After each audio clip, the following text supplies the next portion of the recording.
El género de metraje encontrado, aparentemente creado en 1980 gracias a Cannibal Holocaust, película que ya tiene reseña en este canal, es uno que posterior a ello se fue explorando en otras cintas de diferentes partes del mundo, pero sin causar mucho impacto en ese momento. No fue hasta 1999 y después que esta forma de hacer películas tomaría tanta fuerza gracias a Daniel Myrick y Eduardo Sánchez, quien en conjunto crearon a la película más representativa hasta la fecha de este sector, The Blair Witch Project, el proyecto de la Bruja de Blair, la cual fue un hito en Estados Unidos y después en muchas otras naciones. Pero centrándonos en su país de origen, la película tuvo tal repercusión que se hacían campañas para buscar a los protagonistas, gente real iba al bosque de las filmaciones, perdiéndose por supuesto, y algunos padres de los actores que, por cierto, usaron sus nombres reales en la filmación para aportar el realismo buscado, recibían los pésames de gente en la calle al creer que efectivamente sus hijos habían quedado en el bosque, víctimas de la ya mencionada bruja. Y aunque después tuvimos una secuela que es lamentable y la muerte del cine, otra en 2016 que no he visto pero que tampoco generó mucho revuelo alrededor, y un juego que está totalmente desconectado pareciendo que solo tomaron el nombre, es innegable que la primera entrega, y así debió quedarse, es importante para revalorar las películas de metraje encontrado y su potencial al ser mucho más inmersivas que un formato convencional. Por lo tanto, algunas de ellas siendo incluso más aterradoras que otras producciones, dada esta emulación de autenticidad, aunque claro, con sus limitaciones propias como lo son la verosimilitud de la filmación en momentos tensos. Pero no hablemos más y vayamos a revisar esta cinta. Advertencia, la siguiente reseña contiene spoilers. Ni bien comenzamos y tenemos el título en la cara, sin un café de por medio, seguido de un texto que nos cuenta que en octubre de 1994, 3 estudiantes de cine desaparecieron en un bosque cerca de Burkittsville, por lo que veremos ahora serán las cintas que estaban haciendo para un documental, que fueron lo único que se encontró de ellos un año después de que se perdieron. Allí pasamos a conocer a los personajes principales. Okay, I got you. This is my home. Okay. Wow. ¿Dónde he visto esto antes? Guía de animales terrestres. Heather, su camarógrafo Joshua, y más tarde se les une Mike, a quien conocen justo ahora y que les ayudó con el resto del equipo necesario. Trío que desea hacer un documental sobre la bruja de Blair, utilizando un par de cámaras para ello. Aquí nos dan algo de contexto del pueblo donde están, Burkittsville, donde durante los años 40 muchos niños perdieron la vida en circunstancias misteriosas, prevaleciendo la leyenda de la bruja. Es con los testimonios donde nos enteramos además de un tal señor Parr, quien vivía en la montaña encontrando en su casa 7 cuerpos de chicos, en la misma época donde estos morían misteriosamente.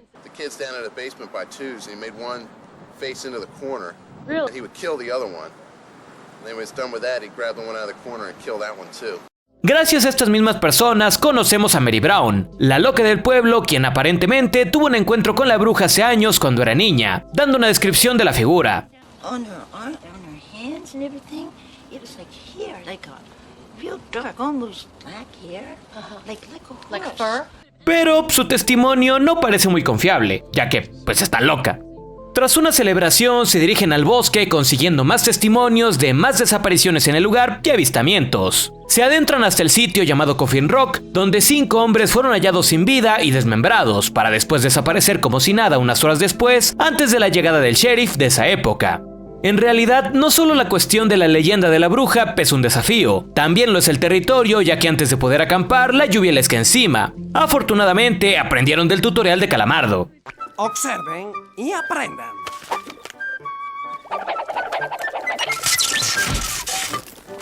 La tensión entre el grupo acrecienta cuando al parecer se pierden gracias a la guía de Heather, siendo Mike el más enojado al estar horas buscando un cementerio que al final logran encontrar, constando de 7 tumbas marcadas con rocas. Por la noche, sonidos extraños que parecen gente corriendo alrededor, tal y como lo dijo Mike, los acechan.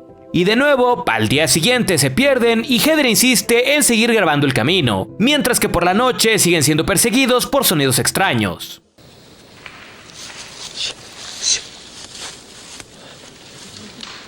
Lo que hace todo aún peor es que al día siguiente 3 montones de rocas están fuera de la tienda de campaña, básicamente sus tumbas. Y encima parece ser que el mapa no está y ahora deben encontrar el camino sin él. Mike no tarda en admitir que él se deshizo del mapa al patearlo al arroyo ya que lo consideraba inservible.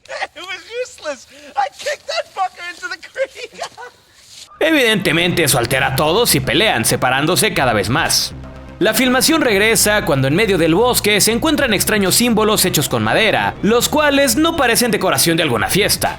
Por la noche de nuevo son perseguidos por algo, huyendo en plena oscuridad mientras se oyen voces de niños.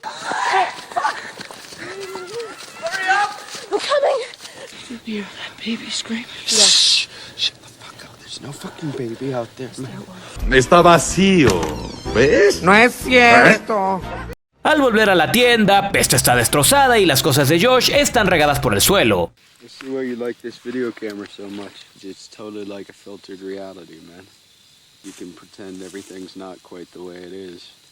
Siguen bastante perdidos pese a que han estado caminando hacia el sur todo el día, siendo desesperanzador que hayan regresado al mismo sitio caminando en círculos. Para joderlo todavía más, Josh desaparece y no regresa, haciéndose de noche una vez más, que es cuando escuchan a su compañero gritando en la oscuridad, lo llaman pero no responde.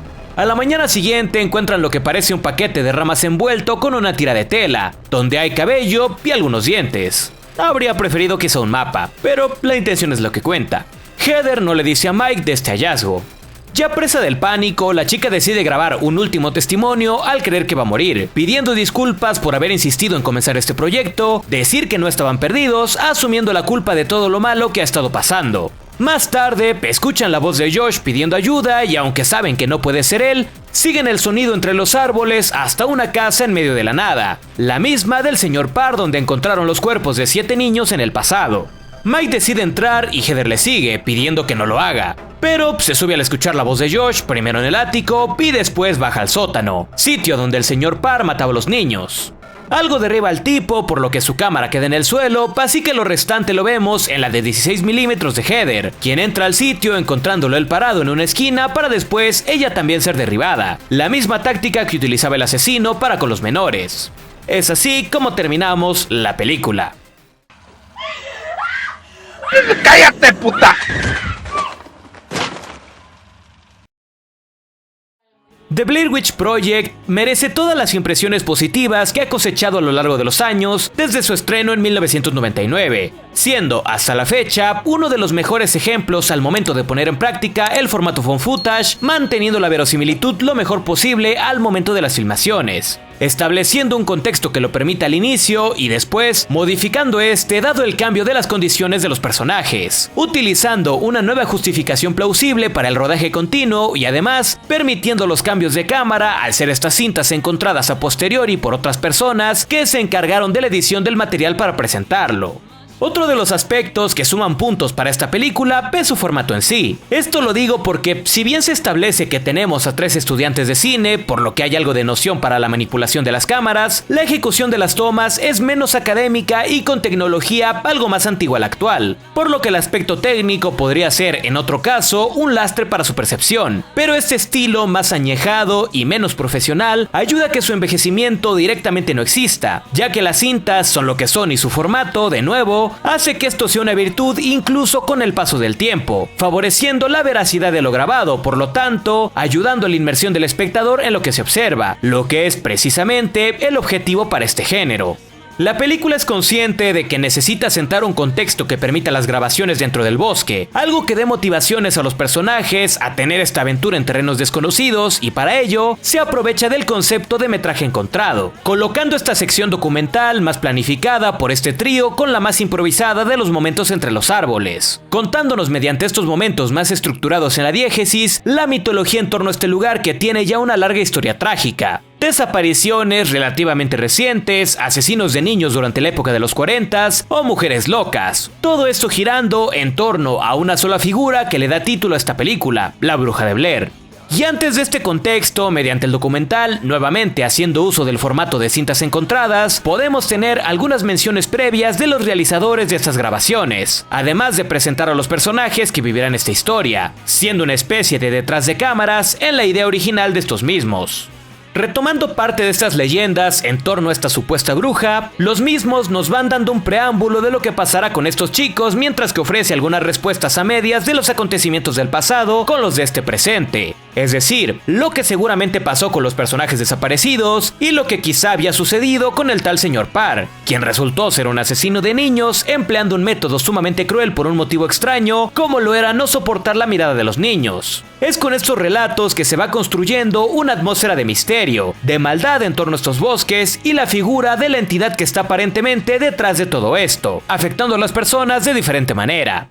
Es ya dentro del bosque que las cosas se vuelven todavía más aterradoras, por el contexto ya mencionado y por los propios peligros del escenario, caminatas extensas y facilidad de perderse allí. Una vez que los extraños acontecimientos suceden, es que se nos confirma la leyenda, la presencia de 7 tumbas, los ruidos de gente corriendo o los gritos de niños y bebés. Posteriormente, las 3 lápidas con rocas que parecen representar a los protagonistas o la brujería hecha con ramas no son más que la reiteración del peligro y la imposibilidad de escapar. Pero no todo es el peligro de lo sobrenatural y del propio escenario, sino también cómo los personajes principales reaccionan ante él, viendo cómo la tensión se hace más presente en la relación que antes se había establecido como pacífica con un objetivo afín, aumentando a su vez la tensión en el espectador a través de poner a los personajes en situaciones cada vez más apremiantes, perdiéndose en varias ocasiones, revelando que no hay tanta planificación de parte de Heather al recorrer el bosque, el perder algunos de los materiales filmados como lo son las cintas de audio y en la razón que más los divide, la constante necesidad de la mujer de filmar absolutamente todo, incluso cuando parece que ya no es la opción más indicada dada la condición en la que están.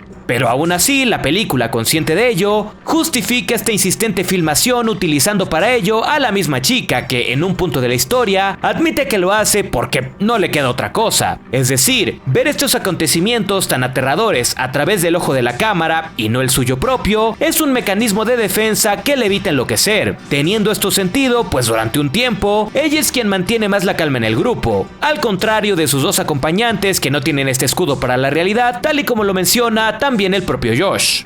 Ahora bien, aunque esto justifica las grabaciones de Heather, esto no necesariamente aplica para sus compañeros que en ocasiones contadas pero existentes toman el control de la cámara, siendo menos verosímil al estos estar más interesados en salir del bosque que en filmar, siendo la única escena que permite esto de forma creíble cuando Josh toma la cámara para desquitarse de la mujer y su insistencia con esta práctica, recuperando esta credibilidad cuando por las noches las cámaras son las únicas fuentes de luz. Y ahora que menciono la noche, la película es una constante de tensión, de momentos que afectan a los protagonistas. La noche es aterradora por los sonidos extraños y este constante acoso por lo que parece ser una presencia paranormal o un grupo de personas ajenas a los protagonistas. Pero durante el día, dado el cansancio de no poder dormir bien y la necesidad de salir, es que vemos cómo este grupo discute cada vez más, peleando incluso físicamente, sufriendo las consecuencias de lo que acontece en las noches, teniendo más matices que permiten la humanización de estos cuando al oscurecer, al estar más expuestos y pese al miedo, parece que se unen un poco más. Una respuesta humana ante el peligro constante y no tener nadie más con quien hablar.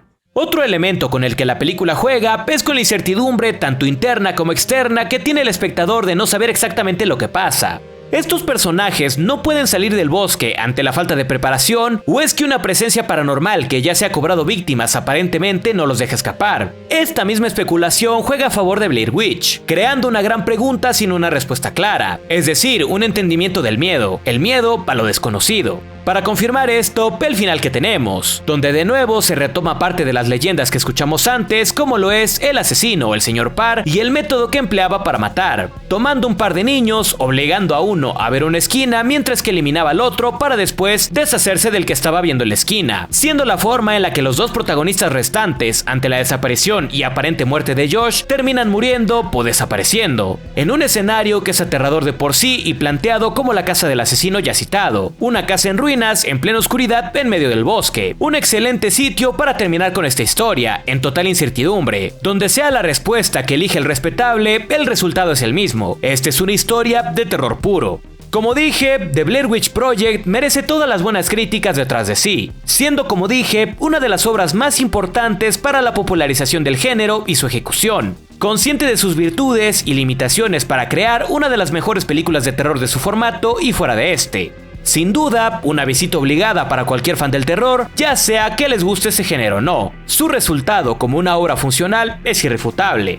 Si el video te ha gustado, por favor compártelo con tus amigos y recuerda que cada viernes estrenamos una nueva reseña. Además, mis redes sociales estarán debajo en la descripción y en el comentario fijado de este video, donde podrás saber de las siguientes reseñas. Sin más, yo me despido. Soy Diego Juan y nos vemos en el próximo video.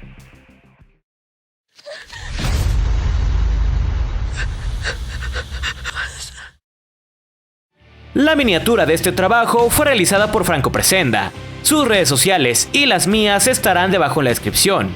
Si lo deseas, puedes hacerte miembro del canal para desbloquear beneficios como ver los videos antes que nadie o ser mencionado al inicio de estos.